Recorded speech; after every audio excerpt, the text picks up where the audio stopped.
Hey everybody, what's going on? So, I don't usually do plugs at the beginning of videos, but this one is pretty important, so just hear me out. I was recently approached by a very talented but up-and-coming motorcycle filmmaker based here in Brooklyn named JP. He works with different personalities and groups in the NYC motorcycle scene to produce mini docs and short videos. And luckily, it just happened to be my turn to collaborate with him. So, I just showed up to the spot and yapped about myself and my channel, but yup, with my helmet off. Thing is, he did all of the work when it came to planning and filming and editing, so naturally this mini doc project is on his channel, not mine. So if you'd like to know more about me, the illest, some history of my channel, the creative process, and some other facts, if you want to just hear them face to face straight from the horse's mouth, just shoot over to his channel and check it out. And while you're there, maybe give him a subscribe if you enjoy his work. Okay, let's get to the video.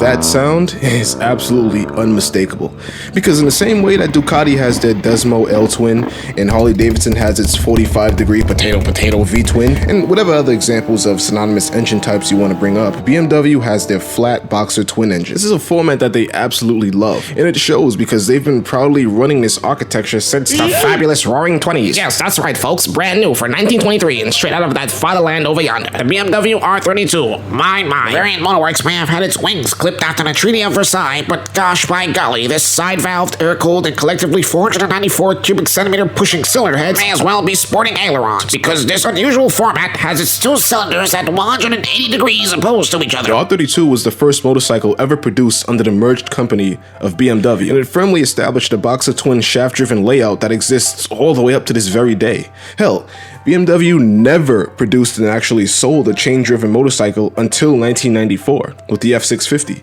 And even then, it's probably because that bike was mostly an Aprilia at heart, even being produced in Italy. The air-cooled boxer engine, with the exception of a few single-cylinder bikes, was the exclusive engine platform of BMW since 1923. But then something happened in the late 70s and early 80s. BMW started to face a few problems with dragging along technology that in some ways dated back to those Roaring 20s. See, most of you know about the whole effort to reduce emissions made by many governments during the 1970s and the 1980s. Well, the boxer engine was barely getting around that legislation, but with the emissions technology of the time, it would have been way harder to develop an efficient yet more powerful version of the boxer that could compete with the super fast Fords coming out of Japan at the time. BMW could no longer rest on the prestige of the brand because Japan, well, they were making well-made motorcycles that were also smoking everybody. People started to realize just how far behind the boxer truly was, so BMW had to step outside of the box for the first time since 1923. Enter the K bikes. Hello and welcome again to MotorWeek 89. We're glad to have you with us. If you're a regular viewer, you know our staff is quite taken with the products of the Bavarian Motor Works. They offer a combination of performance and luxury we find hard to resist.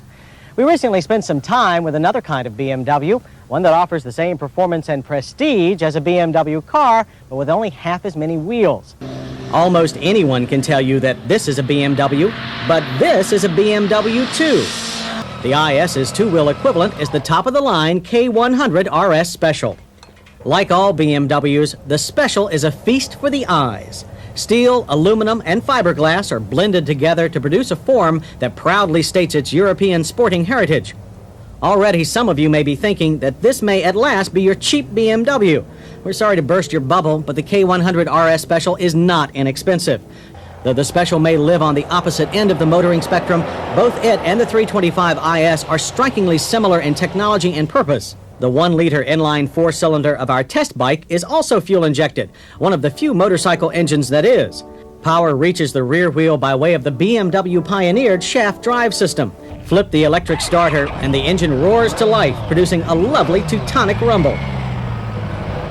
BMW K bikes were the answer to all of the problems that I just mentioned, just in time for the 1983 model year. The jump between the rather archaic boxer engine BMWs and the brand new K100 was practically night and day, with carburetors being dumped for fuel injection systems very similar to the high-end systems found on BMW automobiles. But the real doozy was the longitudinally mounted 4-cylinder, which is what gave the bike its unique look, as well as the affectionately earned nickname, the Flying Brick. The engine was a 4-stroke with dual overhead cams, liquid cooling, and it had 2 valves per cylinder through through most of the 80s until it received a 4-valve per cylinder upgrade in the early 90s, thanks to the developments of the BMW K1 that dropped in 1988, but we can get back to that bike later. See, the flying brick engine of the 1983 K100 made about 90 horses at the crank, with 85 or so reaching the actual pavement. Torque was also sitting at 86 Newton meters or 63 foot-pounds, whatever unit you want to use, at 6,000 RPM. Between the funnily mounted engine and the 5-speed transmission was a single-plated dry clutch, modulating the power sent to the single-sided shaft drive swing arm. The reason why BMW went with a longitudinally mounted 4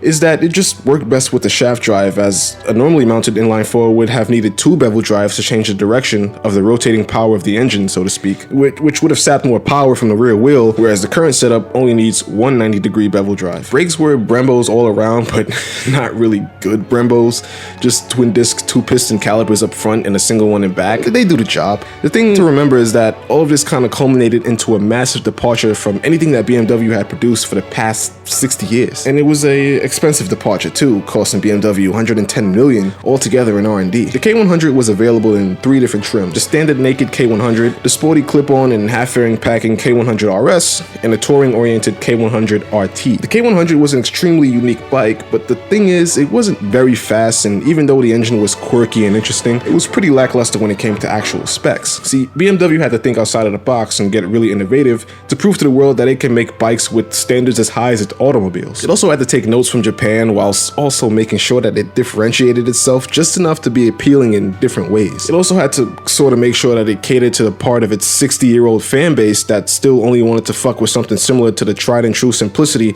of the old boxer engine. The bore and stroke of the engine is very over square with a long stroke, and thus doesn't actually rev all that high, with the red line at what, like 8,650 RPMs or something like that. What that means is BMW didn't really see it necessary to give the K100 4 valves per cylinder, at least for now. BMW was lackluster in some areas, yet forward-thinking in other areas. For example, the K100 had its electronic fuel pump housed inside the bike's aluminum gas tank, which is pretty much commonplace these days, but back then it was actually pretty unique. In fact, I remember when the fuel pump on my 90s YZF failed. Yeah, the YZF again. I know. When the fuel pump on that thing failed, it damn near made the whole street smell like straight gasoline, because the pump was just outside of the tank connected via a hose. That thing, so that thing was just like just spilling gas all over the fucking place until I replaced the pump. Like I said, a sealed pump system is regular nowadays, but BMW was doing this in the early 80s. The K100 also had legitimate computer-operated electronic fuel injection, which sensed the engine speed, the temperature, throttle position, intake pressure, and air temperature, allowing the bike to regulate the flow of fuel through the Bosch fuel injectors. BMW was extremely proud of how easy this bike was to work on as well. It comes with a center stand, so you could just jack it up and remove the rear wheel if need be. The shaft drive is easier to maintain than a chain that's just gonna get all rusty and filthy all the time and whatnot. The valves are super easy to adjust because they're right there on the side. All you gotta do is just yank that cover off. Because, anybody who's ever done a valve job before, you gotta take the tank off, the fairings, if you have any, and on some V-twins, you actually got to get the seat off. Also, the frame and chassis of the K100 also meant that you could simply jack up the bottom of the engine with the transmission and the swing arm still connected, and quite literally removed everything from there, including the frame itself, because there are no frame rails running along the bottom of the bike here.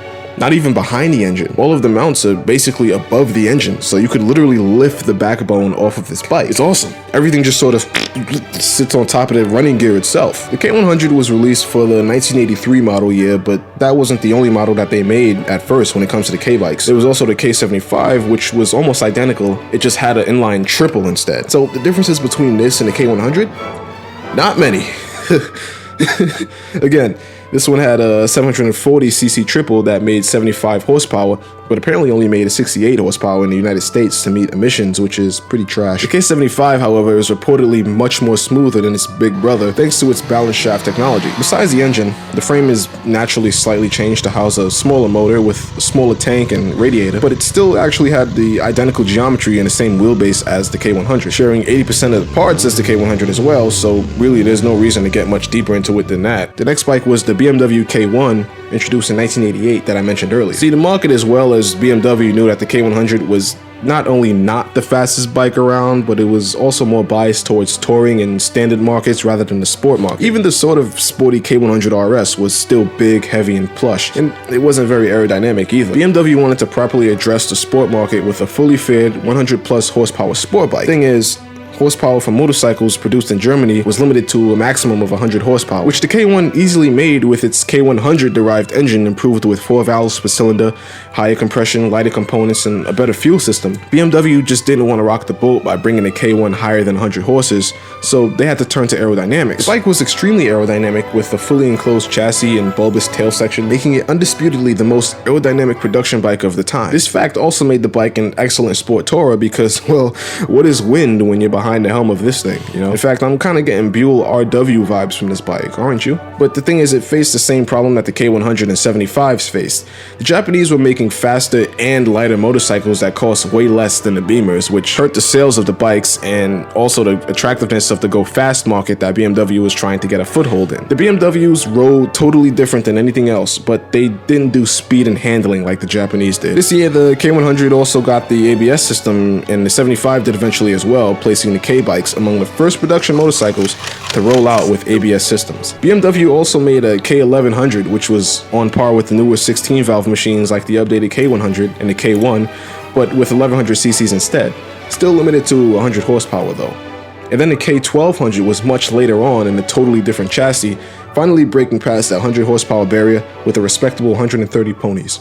So what made me want to cover this bike? Well, those of you who follow me on IG already know that I purchased a 1986 BMW K100 8-valve that I plan to cut up and cafe race out because with enough work, these things actually make pretty dope custom bikes. To the few K-bike purists out there, because you know, most people just care about the R bikes, they don't really give a shit about the Ks. Either way, don't worry, I made sure to buy a super rough example to cut into. As of this video, I've only ridden the bike twice, and I've actively refrained from including my own experience and footage from my own bike in this video because I wanted to save all of that for my build series introduction for my personal bike. You can view this video as sort of a prologue to it all, just to get everyone who watches my videos up to speed on the K-bikes. And it could also stand alone as a typical voiceover video. I've already begun filming and planning out how this build will go, so stay tuned for episode 1 soon. And lastly, make sure you go check out that video on Johnny's channel. I know he put a lot of work into it, so if you're into the NYC bike scene or, you know, you follow me, you definitely want to give him a subscribe. But that's all for now. Thanks for watching, and hopefully I'll see you over there on his channel.